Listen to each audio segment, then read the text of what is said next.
영화 윗집 사람들은 첫인상부터 관객에게 강렬한 당혹감과 신선한 충격을 동시에 선사하는 작품입니다.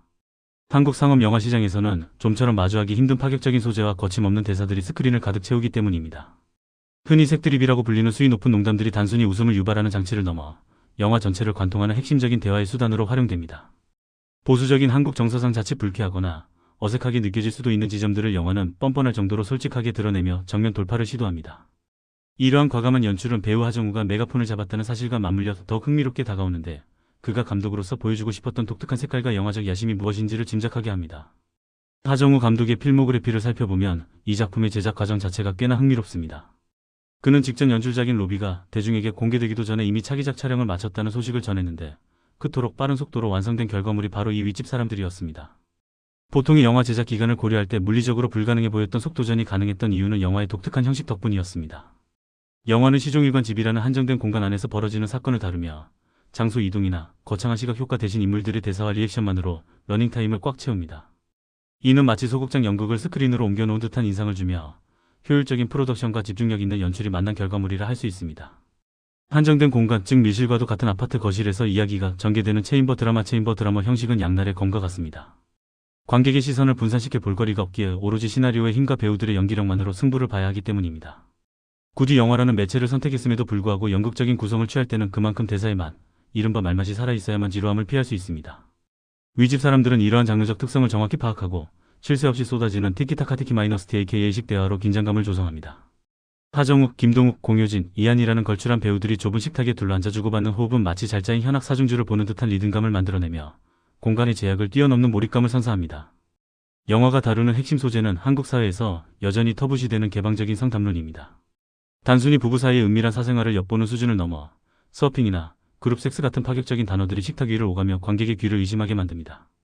등장인물들은 성에 대한 욕망과 불만을 애둘러 표현하지 않고 적나라하고 직설적인 화법으로 쏟아냅니다. 이러한 설정은 누군가에게는 카타르시스를, 누군가에게는 불편함을 줄 수 있는 지점이지만 영화는 멈추지 않고 더 깊은 곳으로 파고듭니다. 성적인 대화는 단순한 자극을 위한 도구가 아니라 겉으로는 평온해 보이지만 속은 골마 터져버린 현대 부부들의 소통 부재와 관계의 결핍을 드러내는 날카로운 메스로 작용합니다. 영화를 보면서 과연 하정우 감독이 직접 쓴 시나리오일까? 라는 의구심이 들 정도로 소재 수위와 대사의 결이 이국적이었는데 알고 보니 원작이 따로 존재했습니다. 이 작품은 2020년에 제작된 스페인 영화 센티멘탈을 리메이크한 것입니다. 세스가이 감독의 원작이 가진 스페인 특유의 열정적이고 개방적인 문화적 배경을 이해하고 나면 왜 이토록 한국 영화에서 보기 드문 설정들이 등장하는지 납득하게 됩니다. 원작의 골격을 유지하면서 한국적인 상황에 맞게 각색하는 과정이 있었겠지만 원작이 가진 도발적인 에너지와 유러피안 감성이 한국 배우들의 입을 통해 발화될 때 발생하는 묘한 이질감과 충돌이야말로 이 영화의 독특한 매력 포인트가 됩니다. 영화의 오프닝은 층간소음이라는 지극히 한국적이고 현실적인 소재로 시작하지만 그 소음의 정체는 짐승의 울음소리를 방불케 하는 윗집의 격정적인 정사소리입니다. 여기서 주목할 점은 아랫집에 사는 주인공 부부, 정아 공효진 부나 현수 김동욱 분의 반응입니다. 남들이라면 얼굴을 붉힐 만한 소음 속에서도 그들은 마치 권태에 찌든 동거인처럼 각자의 방에서 스마트폰을 들여다보다 잠이 듭니다. 영화 초반 화면에 동거인이라는 자막이 뜰 때 관객들은 이들이 부부가 아닌 룸메이트라고 착각할 정도로 둘 사이에는 냉랭한 기류가 흐릅니다. 윗집의 뜨거운 소음과 아랫집의 차가운 침묵은 극명한 대비를 이루며 앞으로 벌어질 사건이 두 부부의 온도차에서 비롯될 것임을 암시합니다. 사건의 발단은 정아가 윗집 부부를 저녁 식사에 초대하면서 시작됩니다.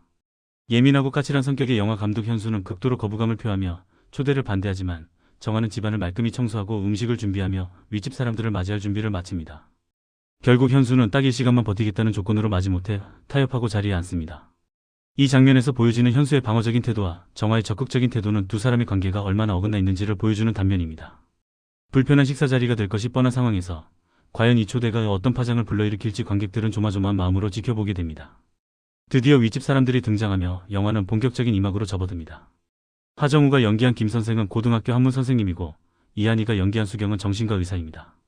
고지식할 것 같은 한문 선생님과 이성적일 것 같은 의사라는 직업조합은 그들이 보여주는 자유분방한 언행과 묘한 부조화를 이루며 웃음을 자아냅니다. 특히 미술 강사인 정아는 평소 수경의 유튜브 채널을 구독하며 그녀를 동경해왔던 팬이라는 사실이 밝혀집니다. 이는 정아가 무리해서라도 그들을 초대한 이유이자 윗집 부부가 가진 에너지에 압도당하면서도 호기심을 놓지 못하는 심리적 기저를 설명해줍니다. 반면 현수는 그들의 직업적 배경이나 사회적 지위와 상관없이 그저 이 상황이 불편하기만 합니다. 술잔이 몇 순배 돌고 분위기가 무르익자 윗집 부부는 충격적인 진실을 털어놓습니다. 밤마다 아랫집을 괴롭혔던 그 엄청난 소음의 주인공이 사실은 자신들만이 아니었다는 것, 즉 다른 파트너들과 함께하는 다자간의 행위였다는 사실을 고백합니다. 심지어 그들은 이사 온 지 6개월이 넘도록 아랫집 부부를 지켜보며 당신들에게도 우리와 같은 경험을 제안하고 싶었다라고 말해 현수와 정화를 경악하게 만듭니다. 이 제안은 단순한 성적 유혹을 넘어 꽉 막혀버린 현수와 정화의 관계에 균열을 내고 억눌려 있던 감정을 폭발시키는 기폭제 역할을 합니다. 윗집 부부의 도발은 아랫집 부부가 애써 외면해왔던 부부관계의 치부를 적나라하게 건드립니다. 결과적으로 윗집 사람들은 자극적인 성적 농담으로 포장되어 있지만 그 본질은 소통과 관계 회복에 관한 심리 드라마에 가깝습니다. 영화가 진행될수록 관객은 야한 농담에 웃다가도 어느새 서로에게 상처만 주던 부부가 비로소 서로를 마주 보게 되는 과정에 몰입하게 됩니다. 예측할 수 없는 전개와 배우들의 호연은 이 영화를 단순한 코미디 이상의 무언가로 만들어냅니다. 한국 영화계에서 쉽게 시도되지 않았던 낯선 소재와 수위 높은 대사들로 인해 호불호는 극명하게 갈릴 것이 분명합니다. 그러나 천편일률적인 상업 영화의 지진 관객이라면 이 불편하지만 솔직하고 발칙한 심리치료 같은 영화가 꽤 신선한 자극으로 다가올 것입니다.